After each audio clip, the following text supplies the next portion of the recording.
안녕하세요. 4월 3일 월요일 날마다 죽기로 큐티 가이드 시작하겠습니다. 오늘 본문은 누가복음 22장 63절부터 71절까지의 말씀입니다. 고난주간이 시작되었습니다. 오늘부터 5일간 예수님이 당하셨던 고난을 묵상하게 되었는데요. 함께 말씀을 나누면서 우리를 위해 고난당하신 예수님을 기억하고 감사를 회복하는 한 주가 되었으면 좋겠습니다. 오늘 말씀에서 예수님은 대제사장의 집에 끌려와서 조롱과 폭행을 당하고 계십니다. 이는 사실 우리가 받았어야 될 조롱과 고난이었지만 우리의 구원자 되신 예수님께서 직접 이 모든 조롱과 고난을 대신 당해주고 계신 것이죠. 그렇다면 이들은 예수님을 어떻게 조롱하고 있습니까? 관찰 질문 1번입니다. 지키는 사람들이 예수님을 희롱하고 때리며 눈을 가리고 예수님께 무슨 노릇을 하라고 합니까? 63절을 보시면 지키는 자들이 등장하죠. 이 사람들은 예수님을 강압적으로 포박하고 있는 대제사장의 종을 의미합니다. 이들은 예수님의 눈을 가리고 폭력을 행사했습니다. 그리고는 만일 내가 선지자라면 누가 너를 때렸는지 맞춰보라고 희롱하죠. 이는 사실 예수님을 향한 시험이자 도전이었습니다. 내가 정말 스스로 주장하는 것처럼 신적인 능력이 있는 사람이라면 너를 때린 사람을 한번 맞춰보라는 것이죠. 사실 예수님은 누가 자신을 때렸는지 알고 계셨을 것입니다. 얼마든지 자신을 희롱하고 있는 사람들을 혼내주실 수도 있었을 거예요. 하지만 예수님은 그렇게 하지 않으시죠. 오히려 자신에게 주어진 이 모든 구속사역을 묵묵히 감내해가고 계신 것이죠. 예수님을 향한 시험과 도전은 여기서 그치지가 않습니다. 관찰 질문 2번입니다. 유대 지도자들이 내가 그리스도이거든 우리에게 말하라는 말에 예수님의 대답은 무엇입니까? 날이 새자 사내들인 공회라고 하는 유대 종교 지도자 공회라고 하는 곳에 예수님이 끌려가시게 됩니다.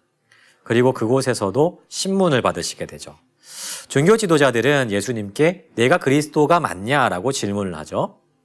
여기서 그리스도는 기름 부음 받은 자라는 뜻을 가진 메시아와 같은 단어입니다.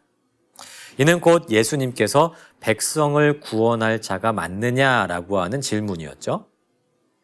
하지만 이 질문은 신앙 고백적인 질문이 아니었어요. 예수님께 신성모독죄로 사형을 언도하기 위한 유도 질문이었죠. 이 질문에 예수님 무엇이라고 대답하십니까? 먼저는 내가 말해도 너희들이 믿지 않을 것이다 라고 대답하시고 68절에서는 내가 물어도 너희가 대답하지 아니할 것이다 라고 대답하십니다. 68절의 대답이 무슨 뜻인지 금방 이해가 되지는 않죠. 이는 곧 예수님의 공생의 기간에 있었던 일들 생각이 나게 합니다. 예수님은 많은 이적들과 가르침을 통해서 자신이 그리스도이심을 증명하셨죠. 그리고 곧 이를 인정할 수밖에 없는 상황도 여러 차례 있었습니다. 하지만 그때마다 유대 종교 지도자들은 예수님을 그리스도로 인정하지 않았어요. 이러한 일들을 언급하시면서 어차피 너희는 내가 그리스도인 것을 알려고 하는 의도가 없지 않느냐라고 되묻고 계신 것이죠. 하지만 곧 예수님은 69절에서 말씀하시는 것처럼 온 세상의 주인으로 인정받으시게 될 것입니다. 관찰 질문 3번입니다. 예수님께서는 이러한 질문에 너희들이 내가 그라고 말하고 있느니라고 말씀하십니까? 이어서 유대 종교 지도자들은 예수님을 향해서 그렇다면 내가 하나님의 아들이냐라고 하는 더욱 직접적인 질문을 하게 됩니다. 이에 대해서 예수님은 너희들이 내가 그라고 말하고 있다라고 말씀하시면서 자신이 하나님의 아들이심을 인정하고 계세요. 이에 유대 종교 지도자들은 예수님을 스스로 하나님이라고 주장하는 신성모독자요, 동시에 로마에 대해서는 로마 황제에 반역하는 반역자로서의 혐의를 뒤집어 씌우게 되죠. 자, 여러분, 이 말씀을 읽으시면서 어떤 생각이 드셨습니까? 참 답답하셨죠? 예수님께서 공생의 3년 동안 스스로 그리스도시요, 하나님의 아들이심을 증명하신 일이 얼마나 많았습니까? 그런데도 유대 종교 지도자들은 그것을 직접 눈으로 목격하고 귀로 들었음에도 불구하고 자신의 눈과 귀를 다 막았습니다. 철저하게 예수님을 믿지 않으려고 애썼죠. 결국 그들은 진짜를 눈앞에 두고서도 자신들이 보고 싶은 것, 듣고 싶은 것, 믿고 싶은 것만 고집했던 고집쟁이와 같은 사람들이었습니다.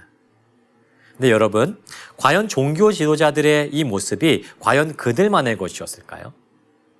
이러한 모습은 지금 우리에게도 도사리고 있을지도 모릅니다. 우리도 때로는 예수님의 예수님 되심을 인정하지 않고 그분을 신뢰하지 않고 믿지 않는 삶을 살아가고 있기 때문이에요. 사실 예수님은 스스로 자신을 증명하지 않으셔도 인정과 영광과 높임을 받으시기에 합당하신 분이시죠. 하지만 우리도 우리의 영혼이 어두워져서 그 예수님을 예수님답게 섬기지 못할 때가 많은 것입니다. 그렇기 때문에 고난주간을 보내고 있는 지금 우리는 항상 우리의 영혼이 깨어있도록 기도해야 될 것이에요. 우리의 영혼이 항상 깨어서 예수님의 예수님 되심을 선명히 보게 하시고 그에 합당한 영광과 찬송과 예배를 올릴 수 있도록 기도해야 하는 것입니다. 오늘도 깨어있는 마음으로 우리의 주인 되신 예수 그리스도를 바라보고 그분을 인정하고 고백할 뿐만 아니라 삶으로 예배하고 높여드리는 참된 예배자의 삶을 살아가기를 축복합니다.